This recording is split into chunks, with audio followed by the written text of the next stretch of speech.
Should my new business deduct startup or organizational costs? Starting a new business is exciting, but it also comes with many questions about taxes and expenses. One common question is whether you should deduct startup or organizational costs. Let's break down what these costs are and how they can help your business save money on taxes. Startup costs are the expenses you pay before your business officially begins operations.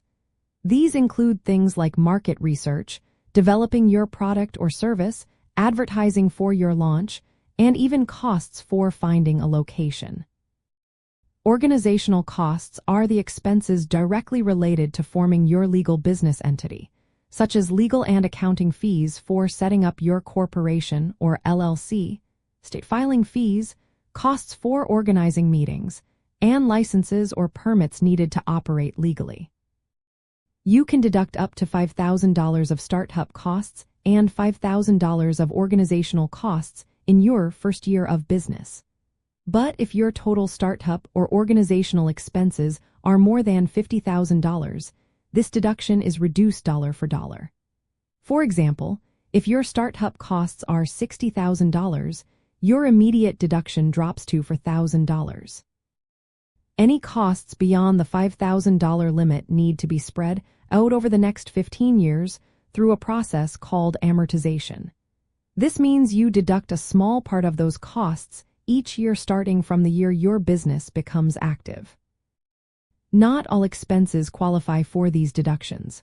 Personal expenses, buying equipment, costs for research before starting, or expenses for acquiring an existing business are not deductible as startup or organizational costs.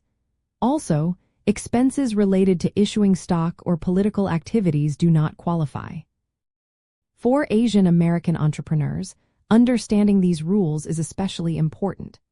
Properly deducting eligible costs can improve your cash flow early on and lower your tax bill.